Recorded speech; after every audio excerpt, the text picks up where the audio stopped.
Hi, I'm Dr. Ebony Stone, and this is the Black Woman in the Corner Office.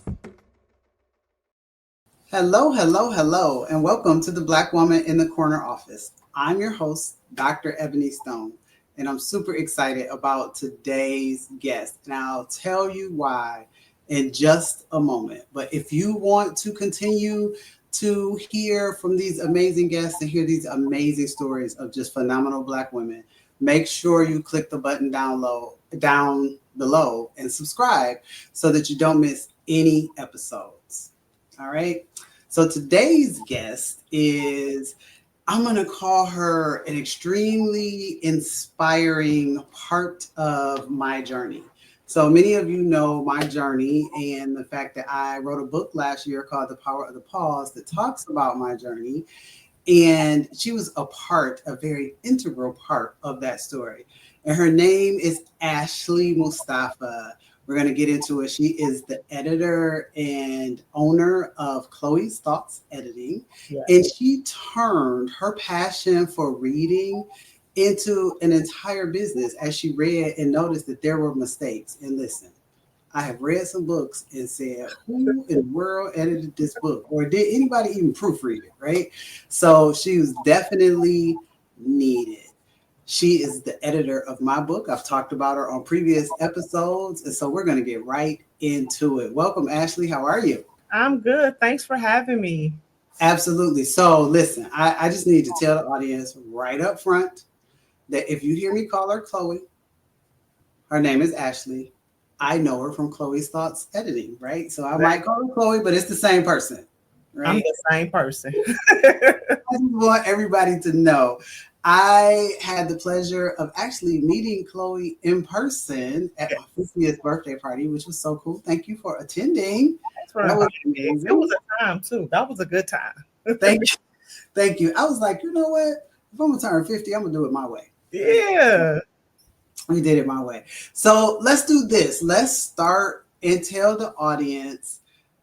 Let's go all the way back. Okay. Right? All the way back to you graduated from high school, and she graduated from that other high school. If y'all know me, you know what I'm talking about. She graduated from other high school. It's always that one person. Listen, my son said yesterday, my Instagram, he was like, Mom, I'm not even going on Instagram. And I was like, why? What's wrong? He was like, Cass's graduation was today. And I'm so sick of hearing there are two types of people. They're not two types of people. Cass. So for all you Phoenix out there, Khloe did attend Renaissance High School. Yes. You graduated from Renaissance. Yes. And it's time for, as they say, the big grown-up life to start. So where did your journey start, and what did you think you would do when you left high school? Yes, so my journey is pretty unique. I came out of high school very motivated, and I wanted to become actually an obstetrician. That was my goal. Like the entire 4 years of high school is I'm going to be a doctor. So I started out at Oakland University. And my sophomore year, I ended up pregnant with my oldest, Skylar. And so I had to drop out. And then that's when the real world, it hit me. So I had to start working. But all the while, one of my leaders was always reading. And so I was working, reading, taking care of my daughter. Like that was the majority of my 20s, actually. What kind of work were you doing? Retail. It was retail. So it was so pretty much just what I would call now for me in my late 30s, dead end jobs. But at that time, that was all that I could do. And I was good at doing it. So I was retailing, and I also worked at banks too. So that's kind of different from where I'm at now. But I was in the banking world. Completely different. So I'm just going to ask you, from retail and banking, what was that like being a Black woman in those spaces? Did you find it to be different than any of your peers, or were you just focused on a different part of life? At that time, I didn't feel the pressures of being a Black woman in retail or banking, but once I matured and I reflected upon all of that, banking was the hardest. Because it was the white counterparts that made you feel less than. And Mm. Black women, especially, we didn't have a voice. It was always what the person up there said. It's never, well, what are you saying to me? It was what someone else is saying. Yeah. Yeah. So it was hard then. I didn't realize it, but it created a lot of anxiety for me. Mm. But I didn't know what anxiety was back then. I just knew that when I worked with certain white males and females, I had this feeling in my chest that just wouldn't go away, and I would have a bad day. Yeah. But It's, you know, it's very interesting. I was in church on Sunday, Mhm. and as the pastor was going through the sermon, part of what she was talking about was anxiety. And she was talking about how in 2012, I believe, anxiety rates went up. And of course, she wasn't talking about the workplace, and it continued to rise. And she was just talking about social media Mhm. and how it is contributing to our anxiety. But I believe as Black women, we deal with a lot of it simply from being Black women. And then the rest is just kind of piled on the social media and being, because we are in spaces all of the time where all of us is not accepted. We can come, but we're kind of quieting Yep, ourselves. yep, You know? yep. We shrink ourselves sometimes, and it's like, no, sis, don't do that. Be loud, be Yeah. boisterous. Yes. Let the room know that you are there. Yes.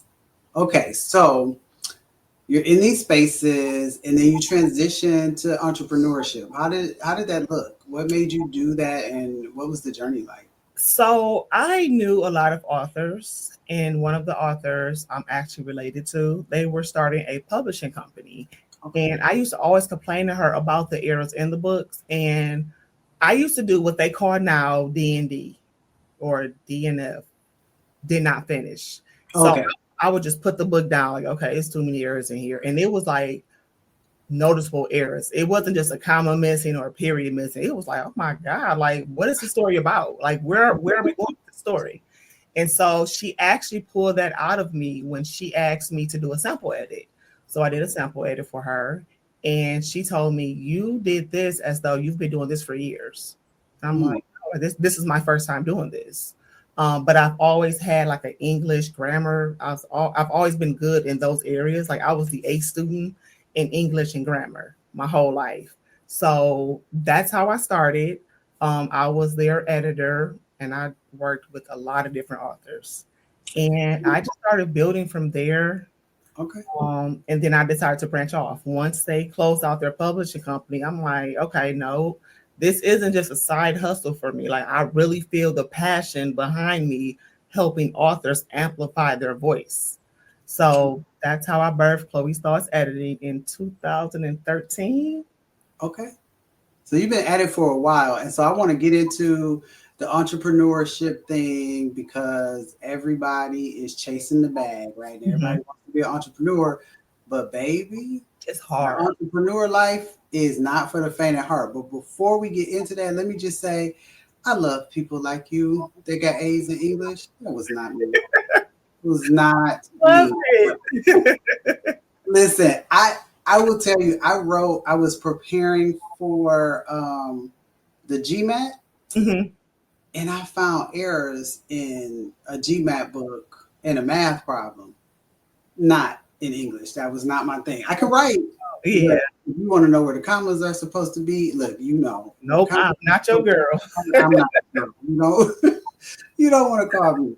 So you decide to take this leap into entrepreneurship. Mhm. Talk a little bit about the obstacles that maybe you came up against. So, one of the obstacles, and I still face this obstacle to this day, is a lot of people are not trusting of Black editors because Hmm.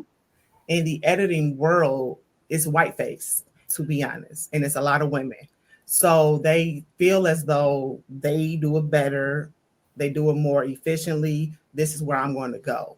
So it took me a while to build my clientele because people were not trusting at all. Like, oh no, she Black, she's unprofessional, she's not going to be timely. Those were the stereotypes around being a Black editor. And then on top of that, I'm fighting what we call Facebook editors. Those are the ones that just think they know it all and they're charging these crazy rates.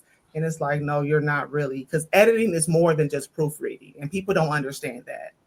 And so Yeah. it's like, no, you're probably just a proofreader. You're not an actual editor.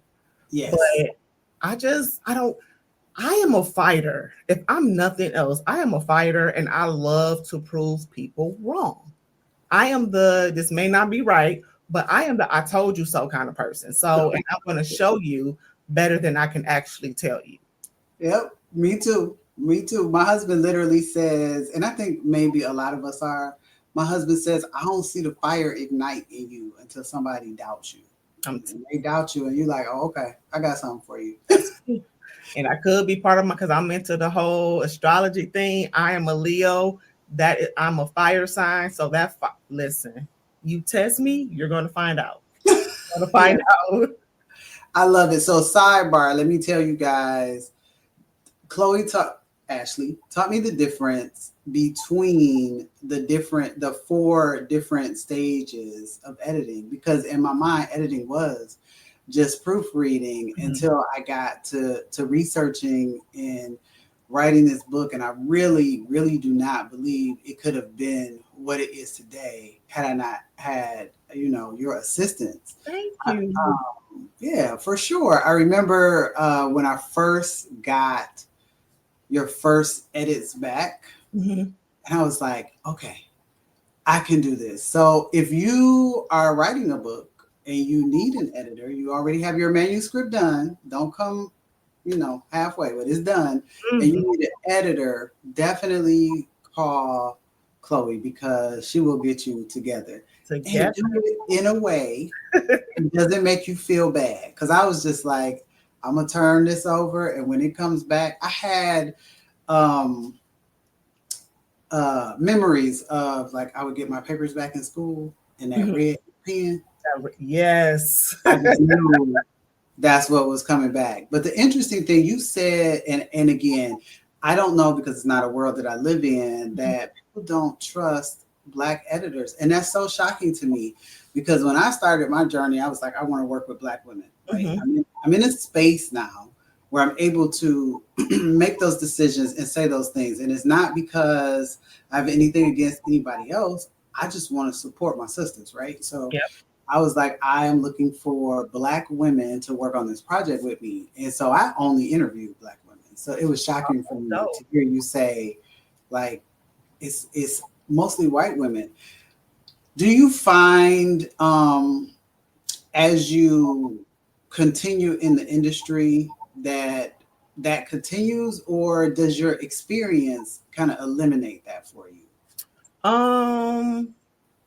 I feel like it continues. That's something that's going to be around for a very long time, until we keep fighting for ourselves and showing up in places where we don't belong.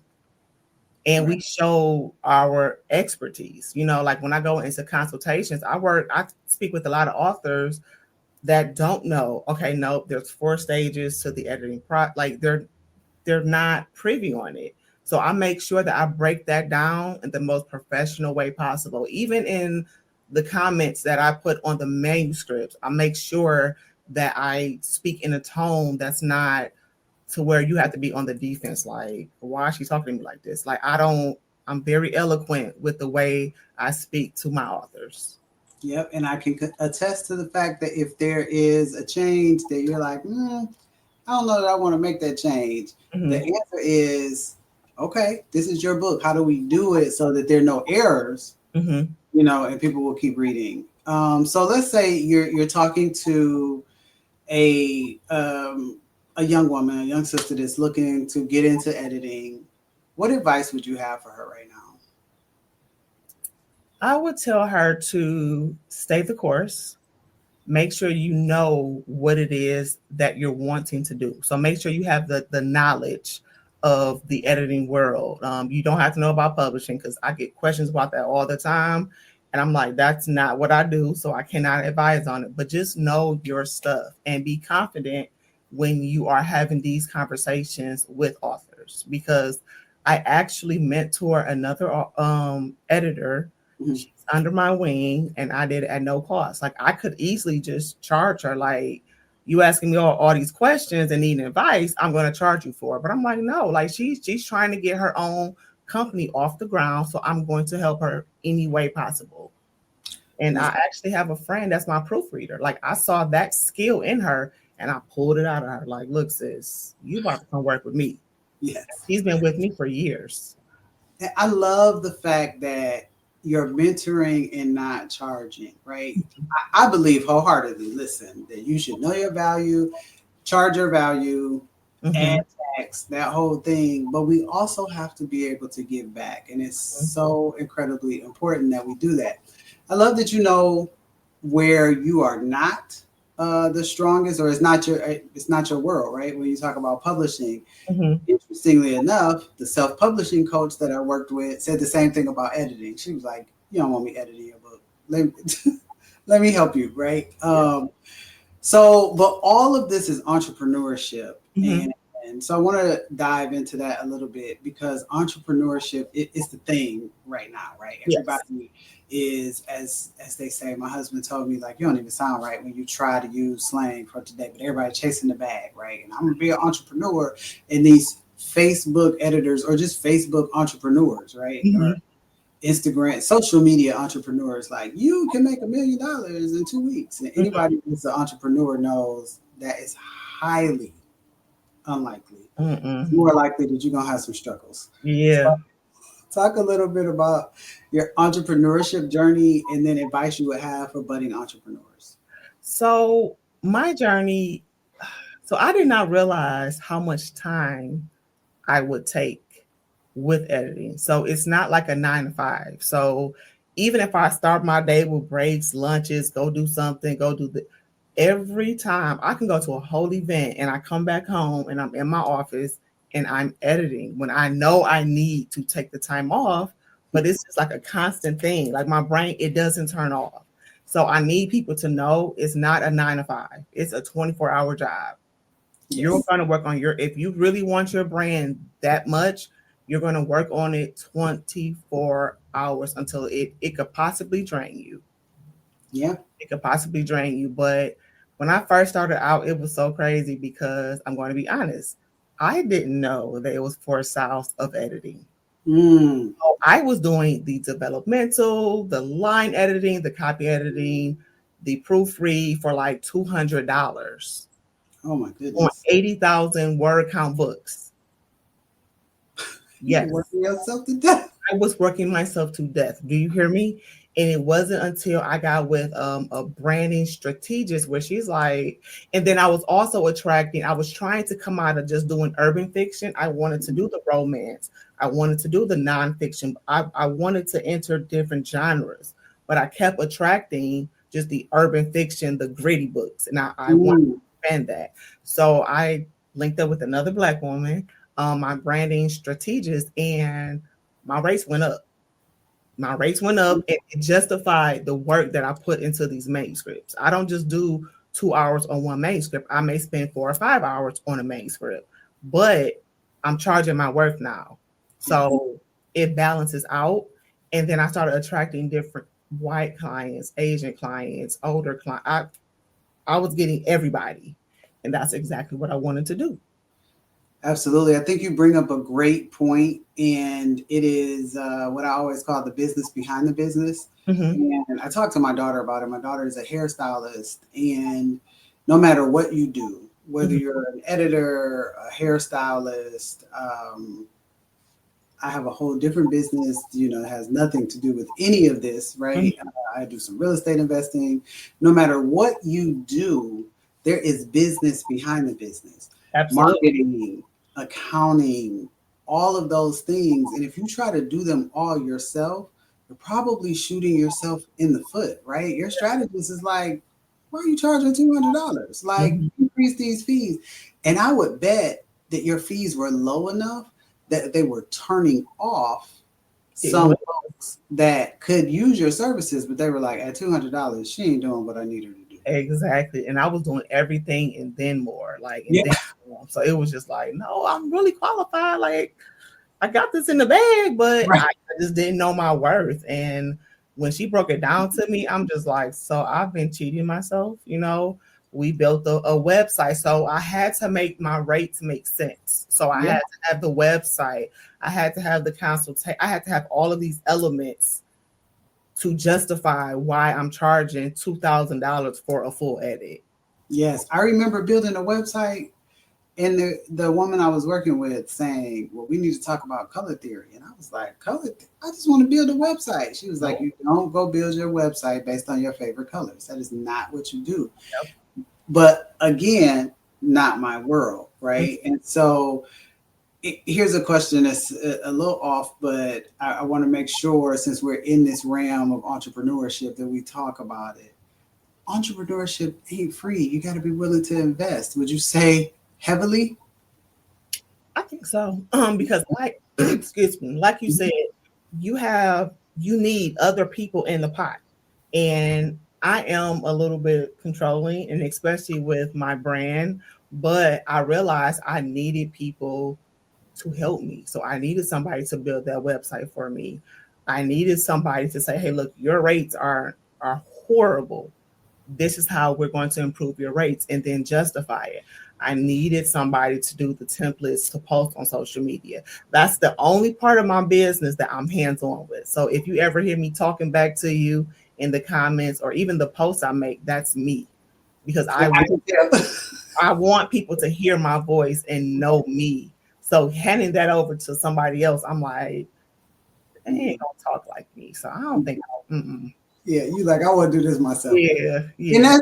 that's cool, but that doesn't mean that you don't get assistance if you need them, right? I was talking to someone just today, like, hey, tell me, they were talking about, someone saw their episode and they got clients from their episode of this podcast. And I was like, okay, I start asking questions like, I don't want to get too deep in, but tell me where they are. Like, what state are they in? Mm-hmm. What's the age group, right? Because you're always looking at your analytics and that Yep. type of thing, and getting someone to help you with that. So I don't know myself, but I can gather the information and get with someone, because I'm like you. I don't want anybody.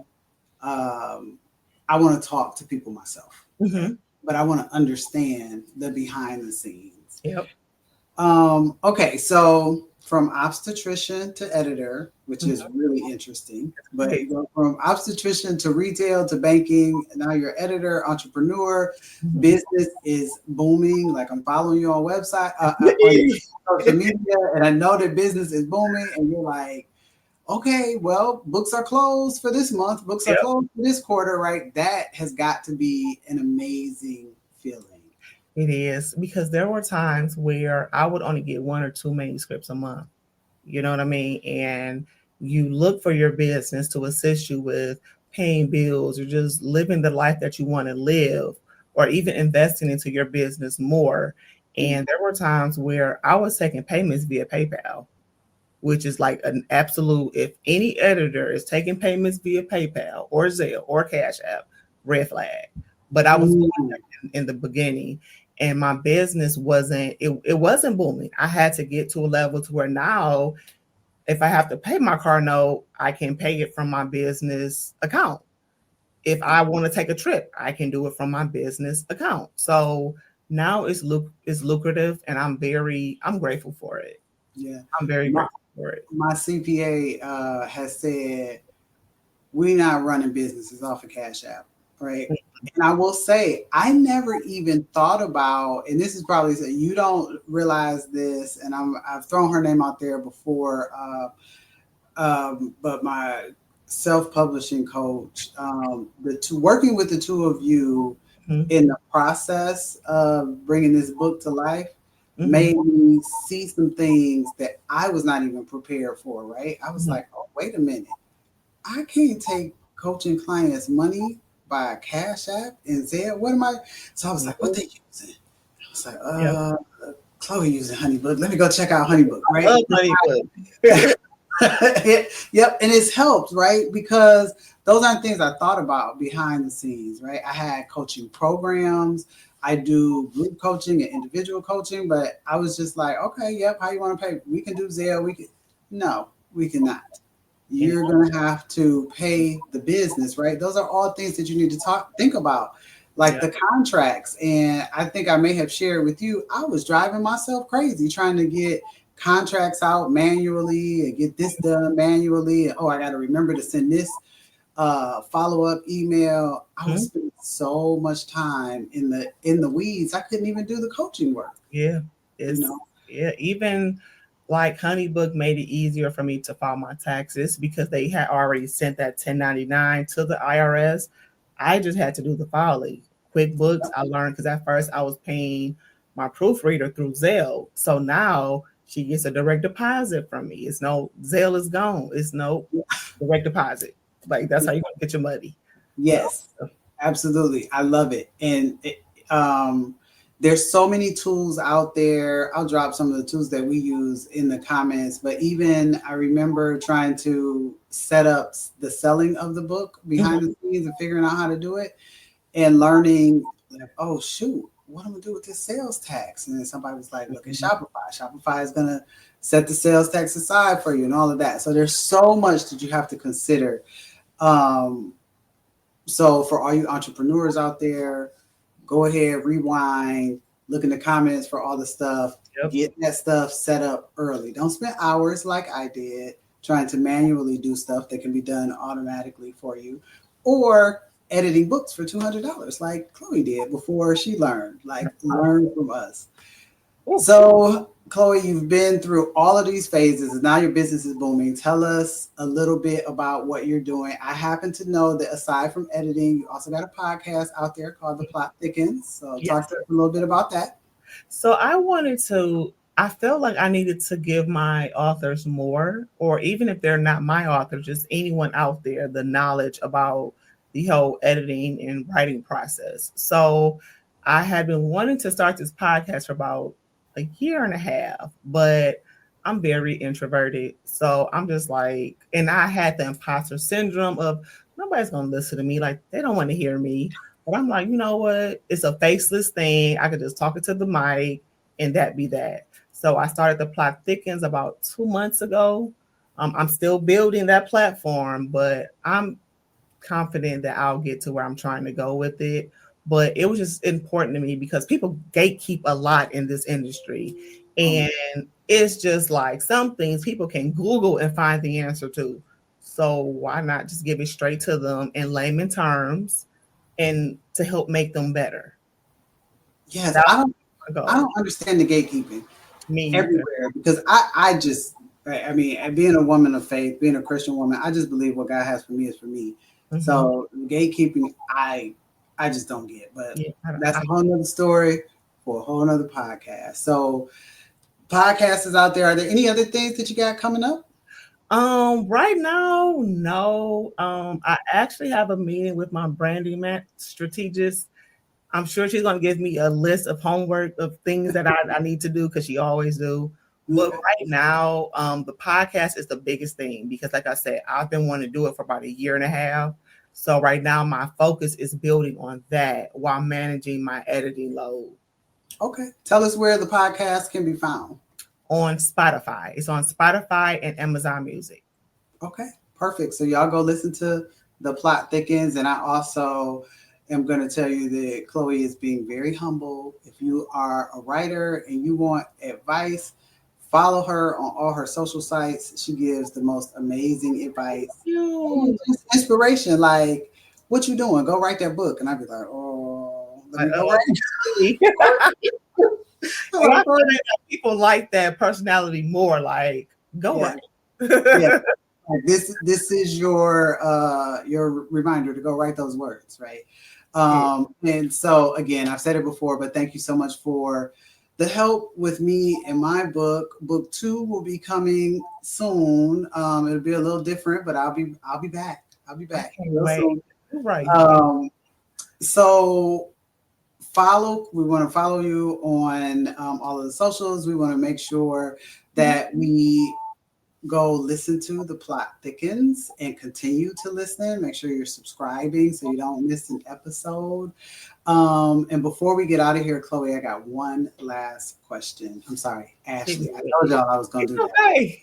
Right. I got one last question for you. And it's just a question that I think is kind of fun and I love to ask people. If someone was going to make a movie of your life, what would the title be and who would play you if you know? What would the title be? That's a hard question. I thought that one would be an easy one for you. No. I would say The Crazy World of Ashley Mustafaa. And I would have Taraji Henson play me because I feel as though her personality is very strong, but there's a very soft side to her. And I loved her when she played in Hidden Figures. I can't think of the character she played, but she overcame so many obstacles. And I felt like her story was mine, dropping out of school because she was, pregnant and balancing her career, home life, the kids, all the while showing up as this Black woman that was often doubted by other people. And every time she proved them wrong, like, no, I'm fit for this. Like, I'm here. I can do this. Yes. So I'll definitely have her play me. Yeah. Oh, I can see that too. Like, although I'm introverted, when I'm around my family, I'm the spicy child or the spicy sibling. So I love the spice that she gives in all of her characters. Yes, I could see that too. I could totally see her playing you. I can see the similarities, right? Yep. So amazing. She's a girl's girl, and I am a girl. I am a girl's girl. Like, I love my girlies. Like, I'm such a feminist. It's almost probably nauseating to some people. I don't care. Like, I'm here for all women, but I'm here for my sisters. Yes, I'm here for my sisters. I love it. Well, Khloe, thank you so much for spending some time with me today. I have had a blast. I've just had a blast getting to know you over the last year and a half or so.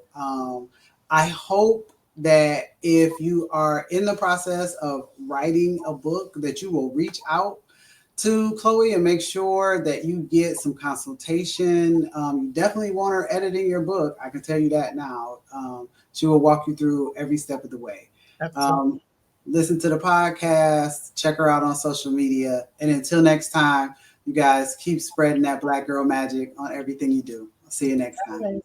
Bye.